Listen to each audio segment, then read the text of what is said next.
this video, we will show you how to unpublish a page in Squarespace website. First, we need to go to our website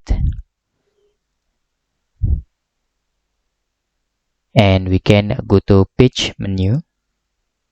And for example, we have second about page in here, and to unpublish or disable this page, it's very easy. Just click this gear button. Then in here, just click the enable the green slider, make them to gray slider like this, and this is will disable your page. You can see disable page can be accessed by your site visitor, and you can click save,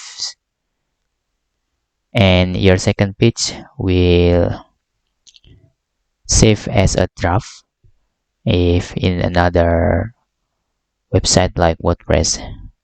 And that's all tutorial how to unpublish a page in Squarespace website.